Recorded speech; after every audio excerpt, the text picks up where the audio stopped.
Good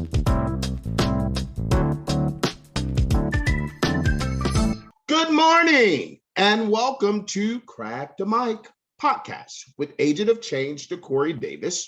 And this week's segment is titled The Black Churches and Local Politics, Part 2.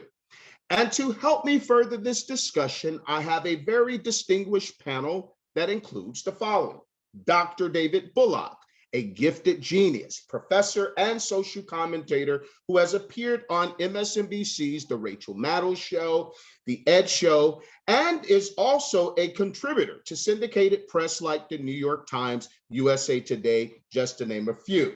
Reverend Victor Tate, senior pastor of the First Mount Pleasant Church in Atlanta, Georgia. He's also a social activist and Princeton Theological Seminary graduate.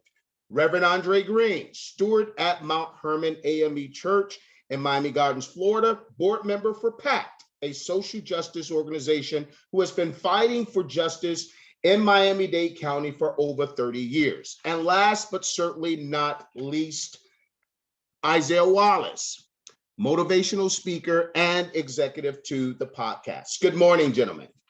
Good morning. Good morning. All right. It has been suggested by many that the Black church has always served as the beacon of hope for the African American community, dating back as early as 1787, when in Philadelphia, the Black church was born out of protest and revolutionary reaction to racism. According to Wikipedia, and I quote, "The Black church rescinding being relegated to a segregated gallery at St. George's Methodist Church, Methodist preachers Absalom Jones and Richard Allen and other Black members left the church and formed a free African society," end quote. And suffice it to say, the Black church has always been intrepid or bold, but for some odd reason, the Black church today has acquiesced to the system, a system that continues to oppress its people, confuse the innocent children with strange ideologies, and turning its face away from gun violence that is running rapidly throughout many of our urban cities today. Therefore, I ask this rhetorical question: how long will we, the Black churches in America today, sit quietly on the sidelines as these atrocities against humanity continues to affect us all, seeing that we are all interconnected in one way or the other? And if we were to pattern ourselves after the model, Reverend Dr. Martin Luther King, who serves as the church's role model, who challenged the system that ultimately led to his demise. So I can't help but wonder why we'd like to dilute his mission by lending ourselves to political oratory followed by no action. Now let's just delve in this conversation, back into this conversation, if we may. And I like to just kind of ask this question, but before I frame it, I remember at my Morehouse days, we took a course that was entitled Men in Society, and it sort of categorized Malcolm X into four different categories. His life, that is, Malcolm X, Malcolm Little, Detroit Red, and El Hajj Malik El Shabazz. Now, oftentimes, when we look at Dr. King, and most people love to talk about his the piety that he demonstrated, notwithstanding the fact that Martin Luther King Jr., that is, was quite notorious with respect to challenging the system. And I'd like to just ask this next question, if I may. Why is it that the Black church prefer the sanitized version of Dr. Martin Luther King's mission of equity and inclusion with respect to politics, and not the true version that suggests otherwise? No particular order. If you want to go, Dr. Bullock, you can jump in first if you like. Yeah, I mean, great question. Good to be here. Um, Shout out to all the other panelists.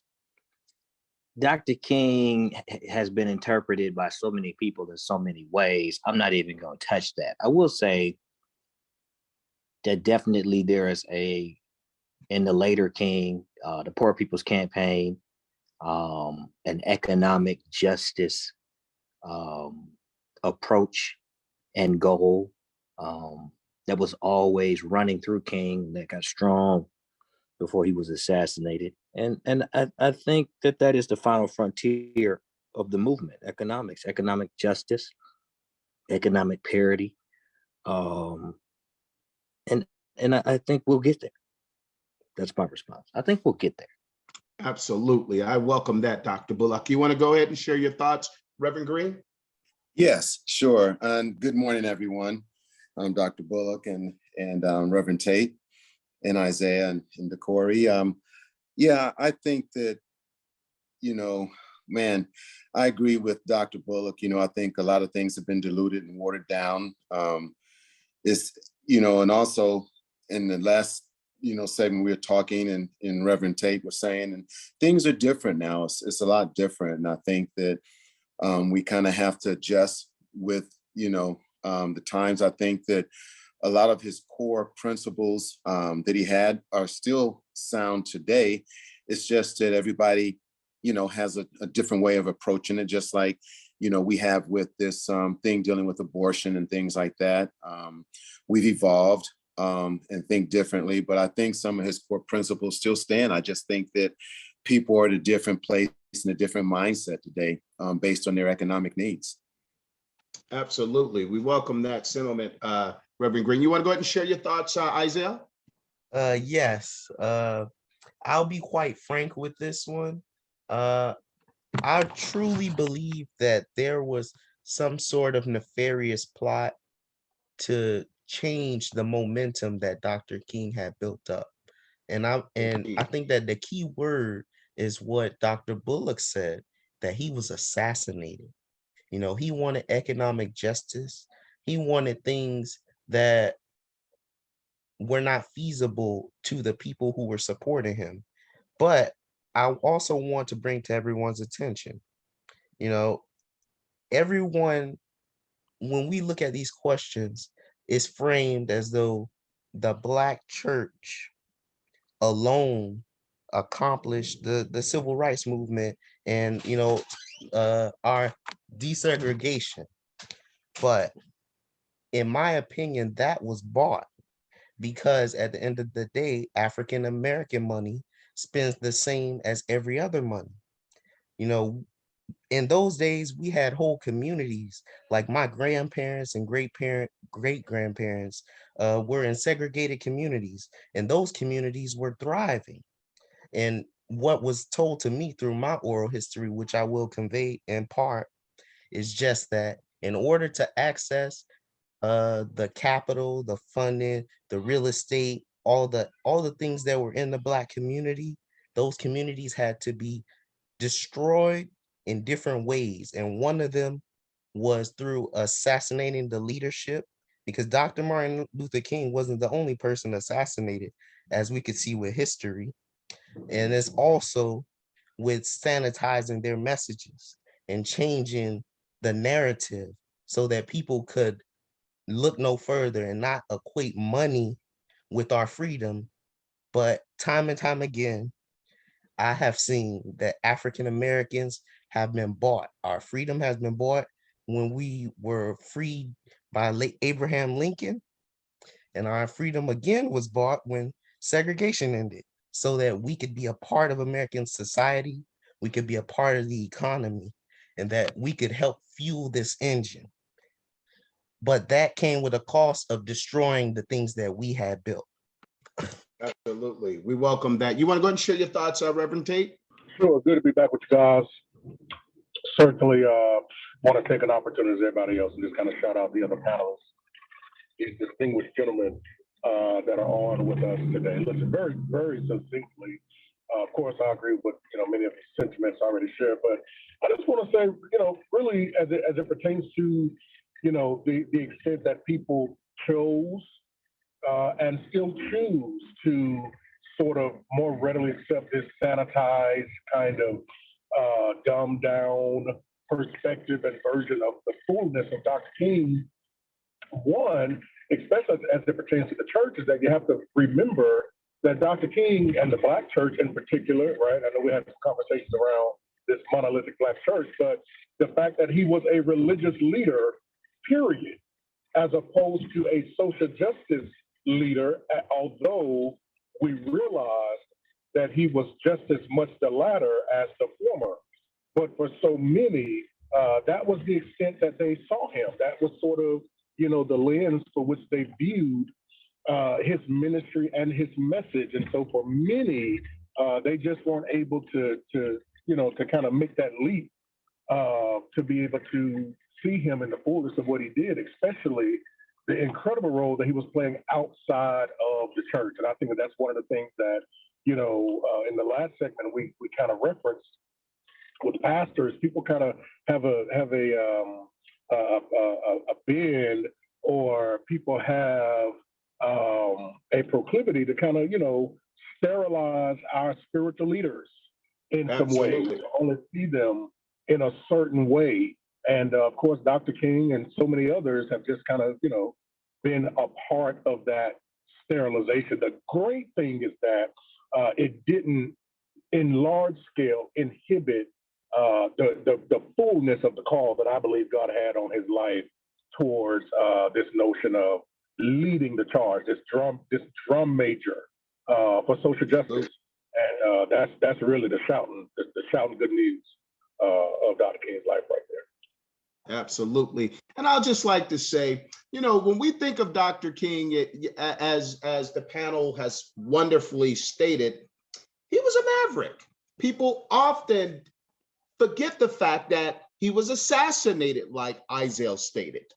Dr. King was not this person who was just accepting of what societal norm was in his time.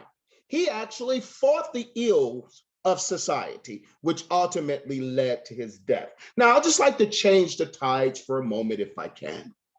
And I'd like to ask this next question.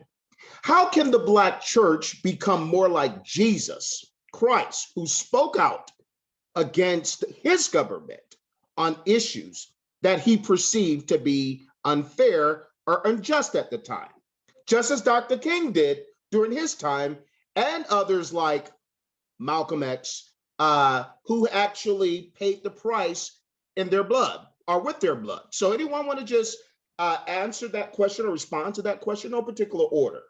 Yeah, I And will. Go ahead, Isaiah. Yes. Decory, I think that, this is kind of an unfair question for them, just because of what you said to preface the question. Both of the gentlemen who were doing what you consider standing up to things that are unfair or unjust, they died quite young. And I don't think any leader wants to put themselves in a position against the same forces that they were fighting against at this time, unless they are really confident that they're not going to die, or they're at peace with death. This is a very dangerous thing that we're talking about, and it's not to be taken lightly. I said it before, but in a small way, our freedom has to be bought. There's a price to pay for every advancement that we have made. Someone paid a price. And asking them this question is like asking, are you willing to pay that price, or do you know someone? I really don't know anyone who would stand in that pedestal, because everyone is afraid. Decory. And if I can retort if I can respond or retort your response, Isaiah, I like to say this here: freedom is a freedom, and I'll quote from Bishop T.D. Jakes: freedom is a bloody business. And I'll leave it there. Next guest want to share? Yes, sure. I share Isaiah's sentiments. That's very true. As he was speaking, I was thinking of myself, because I do social justice here in Miami. And I feel very adamant about the things and the issues, as far as gun violence, getting the felons their right to votes back in Florida, juvenile justice, unfair arrest, housing, unfair housing, those type of things. And I'm very strong on those issues. And I think that what Isaiah has a lot of teeth to it. And I think that will make a person stronger is really the following, is the people. And I think that that's why King was so strong and was able to feel that he was willing to put his life on the line, because he knew that he was able to speak truth to power. And I think that if we do speak truth to power, then yeah, there is a price to pay, because there are people there in political positions that, have their own self-interest. And a lot of it is not towards people of color. And I think that if we, as pastors or as a group of people, if we can unite like we once did at that time, towards, they were looking, for civil rights. So there was so there's things that we can have a platform that we all can get behind, then that would be different. But I think with technology and social media and all the things that we have now, it just kind of dilutes everyone, and they kind of go off in their own little corner, and the world is a little bit more tighter now because you can travel and go to different places, and it's just a lot. And so I guess, our issues as Black people seem not to be as prevalent in things anymore, because, as far as restitution, if you look at the history of restitution and all the different races, whether it's Japanese, Jewish people, Indians, everyone has gotten restitution for the ills and wrongs that the country has done to them, except for us. Absolutely. Absolutely. You want to share your thoughts? Thank you for sharing, Reverend Green. You want to share your thoughts, Dr. Bullock? Yeah, I completely agree with the beginning statement of Reverend Green. There's so much emphasis put on the clergy a lot of times, even the questions, Dr. King, Dr. King, Dr. King. I mean, but, it was a mass movement. The laity, the parishioners, the people in the pews, how can the church be more like it was? Pastors need to make disciples as opposed to acquiring subscribers. Wow. That's powerful. Amen. That was powerful. That's powerful. Thank you for sharing that, Dr. Bullock. Okay. I want to just make this here point. I think in addition to what has already been stated, I'd like to point out this here. I think another issue with the church is the fact that, Isaiah, you said something that people would not want to lay their lives on the line for the cause or fighting the system. And I stated by saying that freedom is a bloody business, and I kind of echo the sentiments of Bishop T.D. Jakes, because John Lewis, Martin Luther King, Malcolm X, okay, maybe not John Lewis because he didn't die as a result of, he wasn't assassinated. But the fact is this, I'm quite sure that Martin Luther King and Malcolm X both knew that they had a charge to keep, okay? And when it comes to finding yourself in a position to make real change or to confront a system that is inherently evil, there is a price to pay. And if you're going to put your hand to the plow, as the Bible would say, there's no looking back. All right, and I'll just like to ask this next question if I can. How has the Black church's role post Barack Obama changed? Anyone want to answer that question?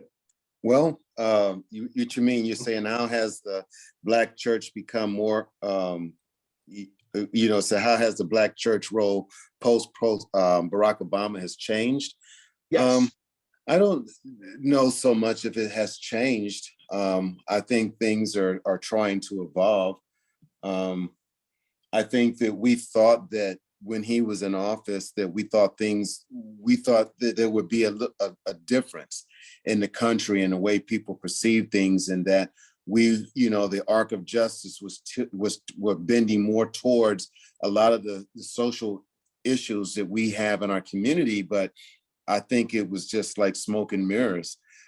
Things have kind of reversed itself, and we're kind of going back to the 17th, the 18th century, where states were in charge. And to me, that's almost like a civil war. We're the United States of America. We're not independent states of America.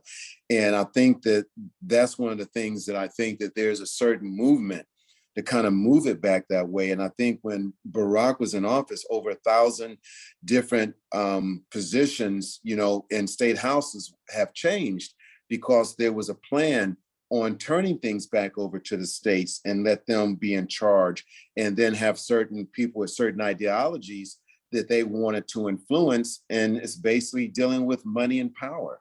One of the things that I know I've always talked about, this world was more of an autocracy, was longer in this world than a democracy. A democracy hasn't been as long as the world has had autocracy, of kings and queens and people that were rulers and stuff like that. So we have to be very careful. And I think that maybe, those are some of the things that I see that has changed. Now, as far as the Black church,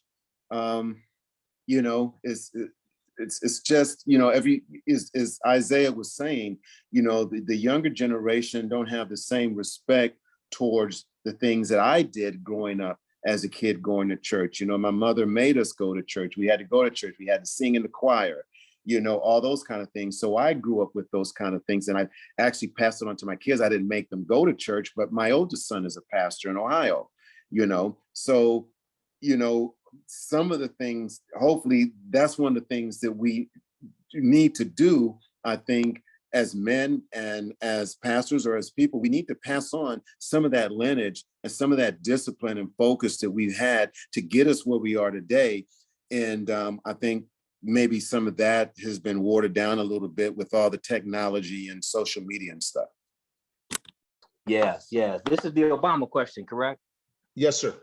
Yeah, I mean, I don't have a lot to say about it. I think that Reverend Green was right. I think there were a lot of expectations. We never had a Black president that claimed to be Black before. If you read certain books, there are certain claims made about other presidents who were Black, but at least Obama admitted it publicly first time.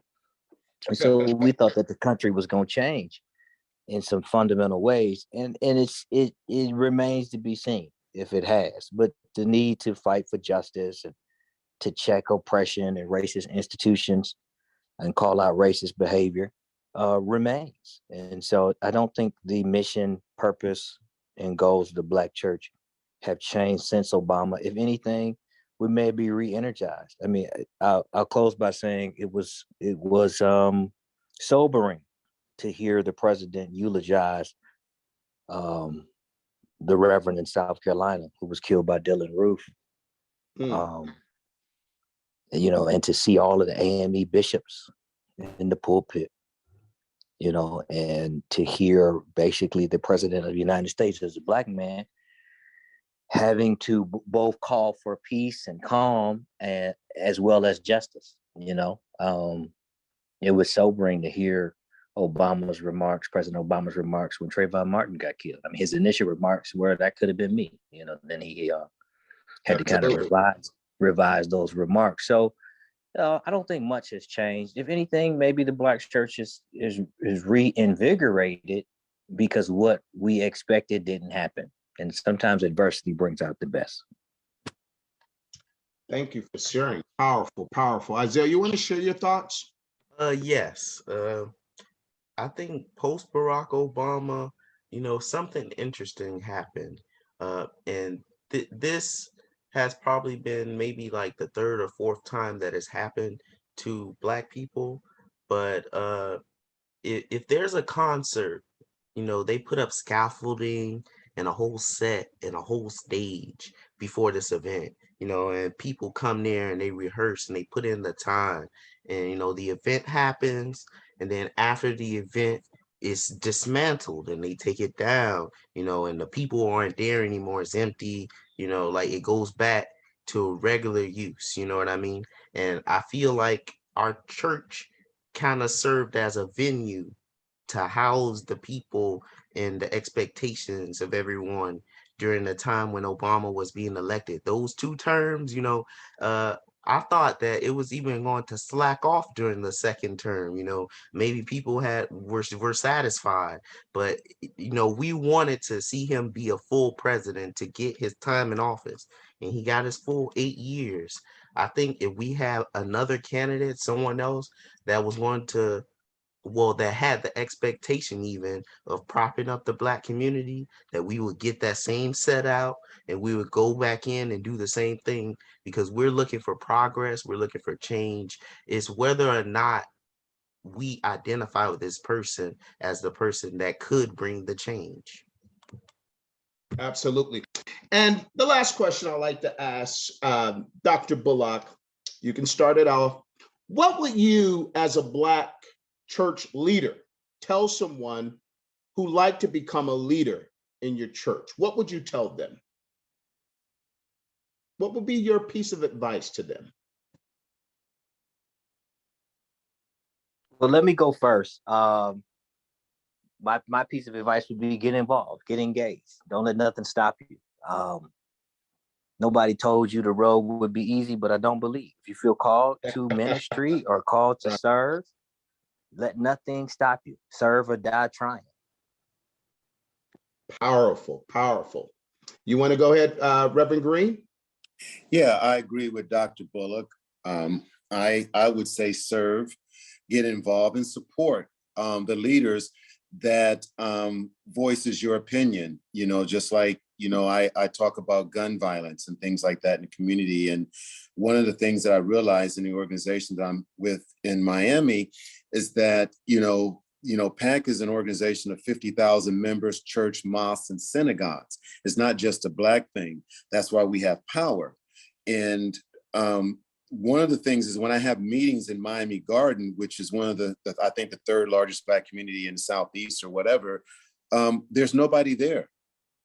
The Jewish church will have something like 100 people there. People from the Catholic Church, I have 150. Other minorities like Haitians, they have 150, people there. The African-American community, I talk to them about gun violence, which affect their communities more, and they're not there. So I would say participate in things that affect your community when there's leaders out needing your support and your help. Show up and support. Wow, powerful. All right, thank you so much for that, Reverend Green. You want to go ahead and share your thoughts on the question, Reverend Tate? What would you, as a Black church leader, tell someone who would like to become a leader in your church? What piece of advice would you offer them? That's a great question. Let me apologize. I got knocked off getting out of the car.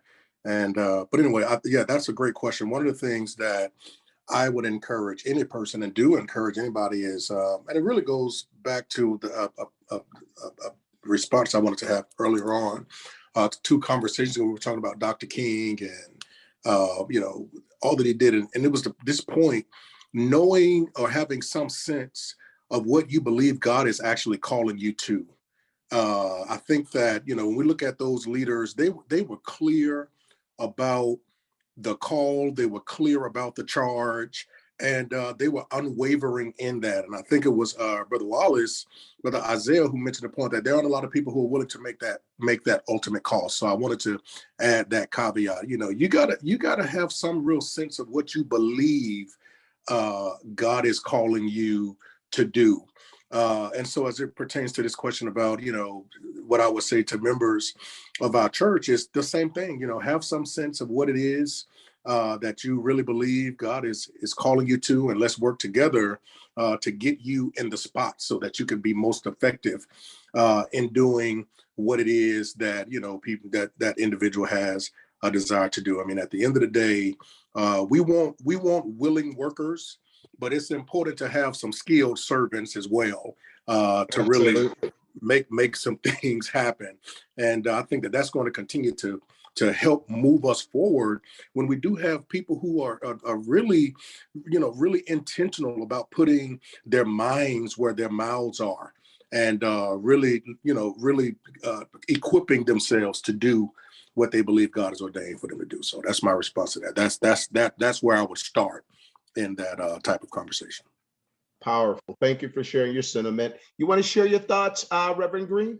Yes, I'm sorry about that. My computer was acting up. I guess basically I kind of feel the same way as Reverend Tate. I think that a person should look at what talents that God has given them to help, but then you have to be honest with yourself, and you have to realize that it's going to be a sacrifice. And, it's like, what's his name? JFK said one time, once you start a journey with your sights set high, and the minute you meet opposition and you lower your sights and you want to go back, then it's better you shouldn't ever win at all. And I think that that's the courage that's needed right now.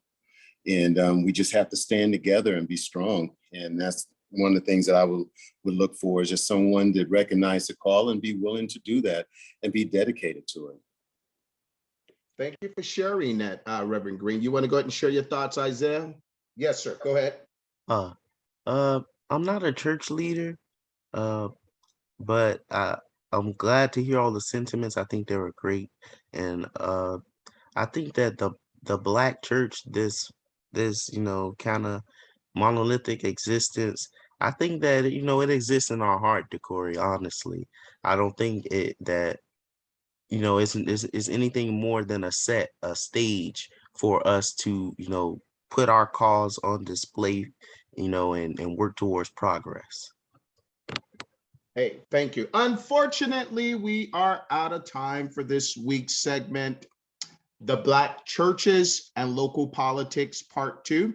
I want to remind you to like and share this video. But I want to just send this here caveat, guys. The midterm elections are coming up. And having said that, I'd like to leave you with this thought from the agent of change, Decory Davis.